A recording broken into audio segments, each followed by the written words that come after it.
The road to the WTC final is full of giant-sized potholes.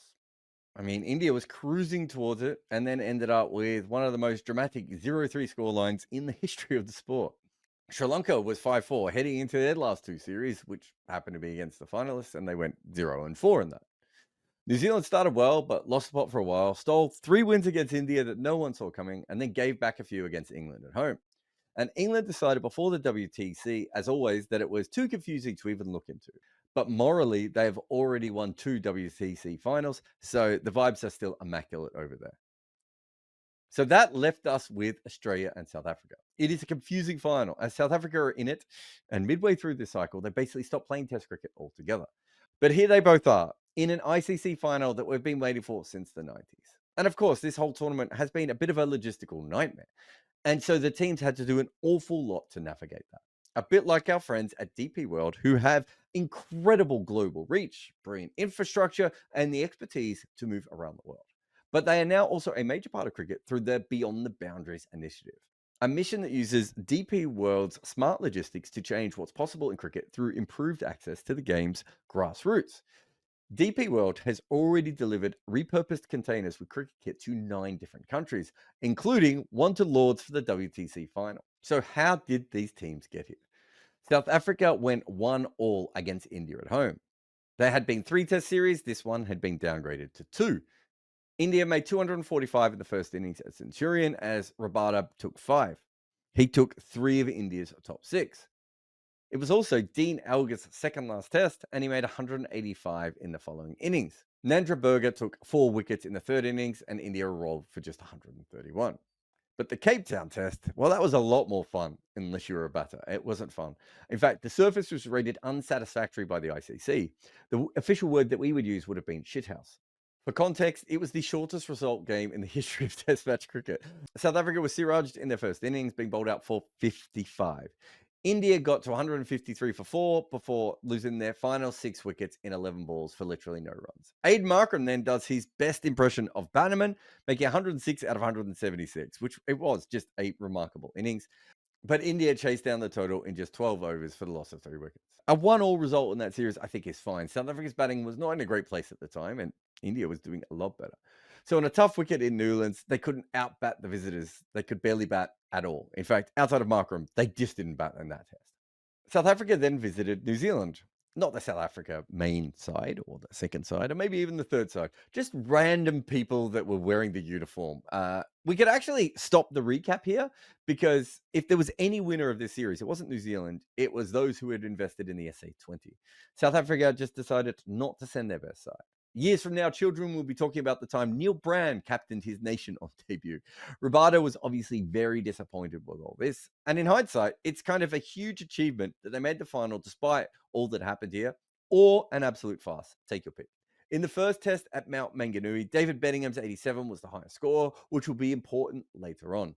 Even in the next test, he made 100. And it wasn't just him showing that he might be better than the South African third 11, but it wasn't just him, as Dane Pete also made a comeback from trying to play for the USA.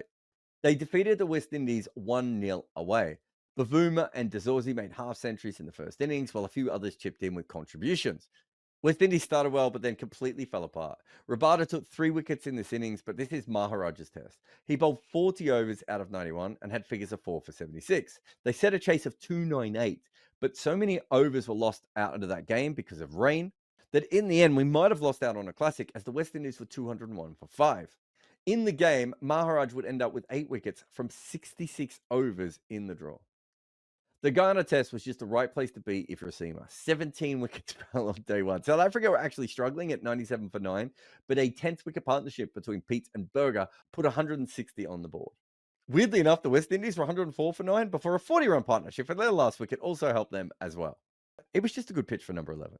Mulder took 4 wickets while Berger had 3 dismissals, and South Africa went from 120 to 1 to 139 for 5 before Verreynne and Mulder added another 85, and then they had another collapse.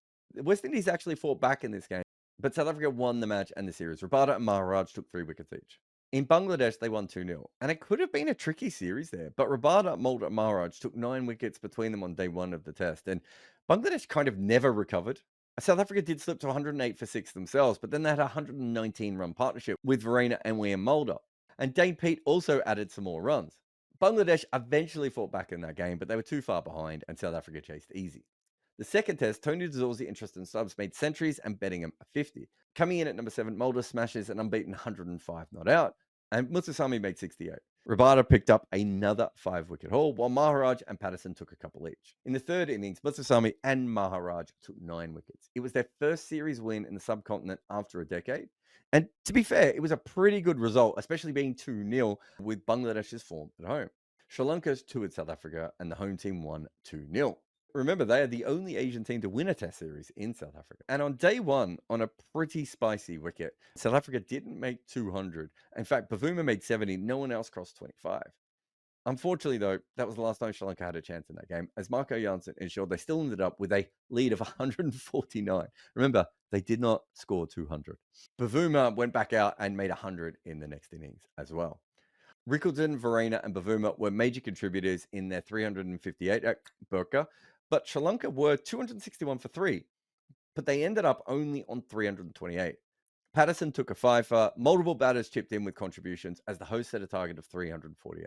Sri Lanka were 122 for 5, but then they had a 97-run partnership between Kusal Mendes and Dhananjay De Silva. And then Maharaj and Rabada just won the game. Pakistan also went to South Africa and they lost 2-0. In the first innings, the tourists made 211 at Centurion. Dane Patterson and Corbin Bosch combined for 9 of the 10 dismissals. But outside of Markram, no one really batted that well in that series, and they did collapse a little bit before the tail bailed them out. It looked like Pakistan were going to do a pretty decent third innings, and then unfortunately they went from 153 for 3 to all out for 237, meant that South Africa only needed 150. But at the close of play, South Africa were 27 for 3, and they kept losing wickets. They ended up on 99 for 8 when Bosch, one of the heroes of the first innings, departed. But Rabada and Jansen pulled off an incredible victory, adding 51 runs in 8 overs. It was a glorious steal of a test match. Unfortunately for Pakistan, that was about as close as they got because South Africa scored 615 in the next game. Rickelton got 259, while Bavuma and Verena also chipped in with hundreds. Pakistan were asked to follow on, and it didn't matter. And all things considered, it's kind of a weird run of games. I think you'd take 1-1 against India, but their second best win was probably one against Pakistan when they were huge favourites anyway and should never have got into position to almost lose it. New Zealand was almost an ethical disaster, but Bangladesh was a very strong effort.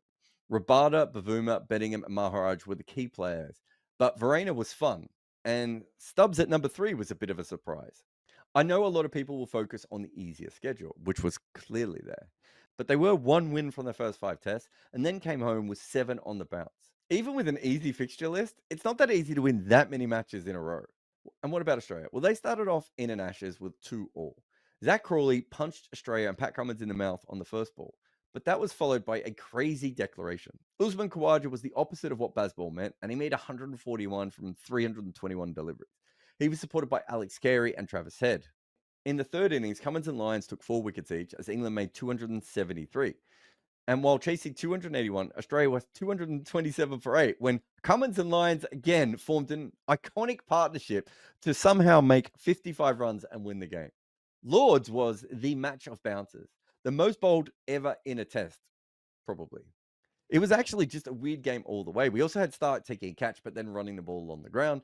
Nathan Lyon couldn't walk, but it was really about England's chase of 371.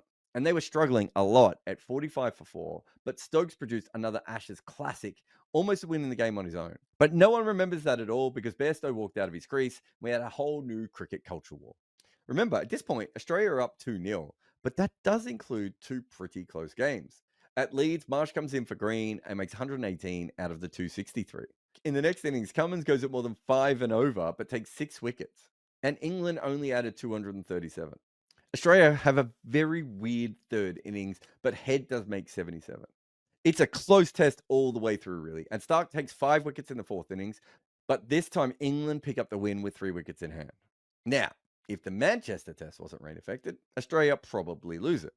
A collective effort with no standout performance as such takes them to 317. But England, on the back of the Zach Crawley innings, make it to 592 in 107 overs. Hazelwood took 5 wickets, but to be honest, England were already massively in front. In innings, Marner scored a century in Australian third, but sadly for England, they couldn't force a result. The final test is yet another classic. Stark takes 4 for 82 in 14.2 overs as England are bowled out for 283. Australia get a first innings lead of 12 runs, with Smith's 71 being the top score. England with 332 for 4, but they lost their next 6 wickets for only 63 runs. Stark and Murphy take 4 wickets each, chasing 384. They were 264 for 3 when Head was dismissed. Remember, that was a controversy over the magic replacement ball, as if that hasn't happened like a million times before. But Australia didn't win the test and ended up losing by 49. Again, another pretty close match. But at this point, England were level in an absolutely classic series, really. And the narrative was that England stormed home after Australia had caught them off guard. But the 4 test results easily could have gone 3-1 to either side as well, with Old Trafford being the only real outlier. Either way, Australia certainly popped the invincibility bubble of baseball. Pakistan came to Australia and lost 3-0. And in his last series as a test cricketer, Warner made 164 in the first innings at Perth. Pakistan started their second innings well, but then collapsed to 271 all out. That wasn't their worst collapse of the game, though, as they would be dismissed for 89 in the last innings. The touring side did a lot better at the MCG. Labuschagne made 63, but that was the highest score in a total of 318. Cummins and Lyon combined for 9 wickets, but they only led by 54 runs. That didn't look like a lot when they fell to 16 for 4. But Marsh, Carey, and Smith ensured that they got to 262, which meant that Pakistan had to chase 317. A win didn't look impossible when they were 219 for 5, but once Rizwan went out, they kind of completely fell apart. Cummins ended up with a 10-wicket haul, while Stark took 4 wickets in the last innings. Cummins got his 3rd consecutive fifer at the SCG as the visitors made 313. Australia went from 87 for 2 to 299, and so Pakistan ended up with a small first innings lead. But again, Australia's bowling lineup stepped up, dismissing Pakistan for 115. Hazelwood and Lyon took 7 between them. Warner made a 50, and Australia ended up winning by 8 wickets. Their bowling was very strong, but their batting was not. And losing Warner was not really going to help all that much. And then they went 1-1 with the West Indies at home. And coming into this series, we had the news that Steve Smith was opening the batting after David Warner had retired.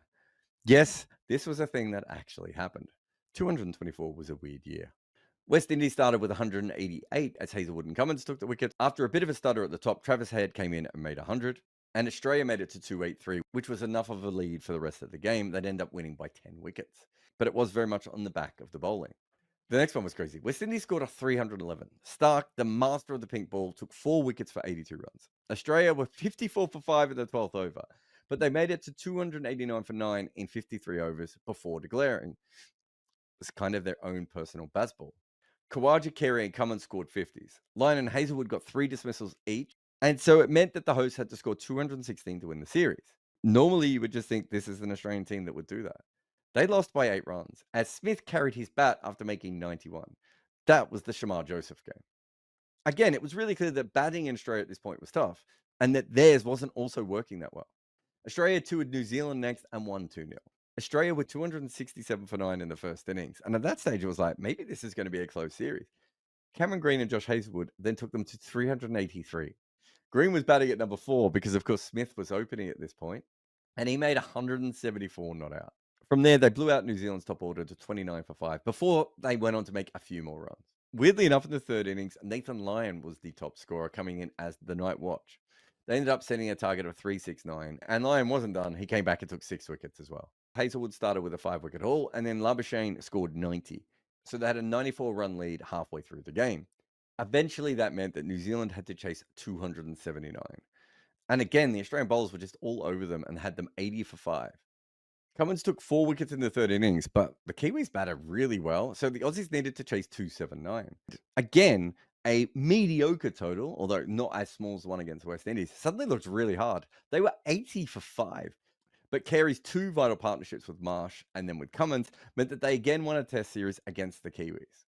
In fact, Carey came into that series with a lot of pressure on him, but he showed up as Australia were looking to move on from him. His overall World Test Championship cycle is not that great, but if you look at the individual moments, he made a lot of important scores. And then India came to play Australia, and they lost 3-1. And of course, you need to know that Smith was finally back to number 4 at this point. So maybe the answer to the question is, can a player turn himself into an opener during a seam bowling era when not in his best form, would be no. But remember, Australia lost this first test quite convincingly. Their batters did not have a great outing, and their bowling attack was not very effective in the third innings either. In the following game at Adelaide, Stark again picked up the pink ball and became the GOAT. India made 180, while Head scored 140 on his own and really turned the game around. Australia leveled the series at this point 1-1. At the Gabba, India started really well. They had Australia 75 for 3, and then Smith and Head made tons. India just crawled past the follow-on, but then had Australia 89 for 7 before they declared. Some of that was like declaration batting, of course. It could have been a pretty interesting test match, but only 13 deliveries were bowled in the final innings. With Australia's top order not working, the Aussies just told Sam Constas he was a golden god and sent him out there on that high. It worked. The top order made runs, and Smith went on to 140. India struggled in reply, but then Australia collapsed as well until a Lyon-Boland partnership got them to a lead of 340. On the final day, India lost 3 wickets in the first session, but then Jaiswal and Pant just absolutely bossed the middle until the keeper went out to a half tracker from Travis Head. Commons got Jaiswal after that, and that was pretty much the end of that match. And the final test at the SCG, Australia bowled out India for 185 with Scott Boland back in the side. Bo Webster made a half century as well, but the game was actually pretty close at the halfway point. Unfortunately for India, Scott Boland then took 6 in his next shift, finishing with 10 for the game. And India had to defend 162, but Bumrah wasn't available. And even though Australia were 58 for 3 when Smith got out, Head and Webster would take them home with 6 wickets to spare. Webster and Constas were not names at the start of this WTC cycle, and it shows that things were not always going well with a bat that Australia had to turn to them. Australia won 2-0 in Sri Lanka. And India's World Test Championship collapse meant that Australia just had to turn up in Sri Lanka, where at certain times during the cycle, this series looked very must-winny. But they still played it straight. So Sam Constas wasn't picked, and Travis Head was promoted up the order to open with Khawaja. It wasn't Head that got the runs, though. It was his more dour left-handed partner who made 232. A bit of a comeback after a slump. While Smith and Joss Inglis, who was on debut, also brought up tons. It felt like Australia just wanted Inglis in the side, and when Carey found form, they just went with both keepers, which feels very Butler and Bairstow-like. But they scored 654 in this innings at more than 4.2 runs and over, so all good. Matt Kuhneman and Nathan Lyon took 9 and 7 wickets respectively in the test, leading the visitors to their biggest victory by innings and runs in Sri Lanka. Kuhneman would continue to take wickets in the next game, and would eventually be tested and cleared of chucking. Australia's top order faltered again there, but Carey put on the cape one more time. So that's it. That's how both of these teams made it to the WTC final. Honestly, it would never not be funny to me that India, England, and Australia agreed to a WTC system that helps out the smaller teams more than themselves. Australia had to run through the informed team in England, the best team that wasn't them in India, and the former winners of New Zealand. What did we learn? That their batting is not what it used to be, but the main 5 bowlers are still really, really good. And that's where these teams match up best. Both can take a lot of wickets. There is no issue there. But the markets have South Africa as a 25% chance of winning this match, in large part because their batting is just not trusted. So even if you say, well, Australia's batting is poor, Khawaja, Head, and Smith compared to what? Bavuma, Stubbs, and Verena? It isn't quite the same. But as Australia have showed against West Indies and India, not to mention the other times when their top order failed, they certainly give good bowlers a chance. And South Africa have heaps of them.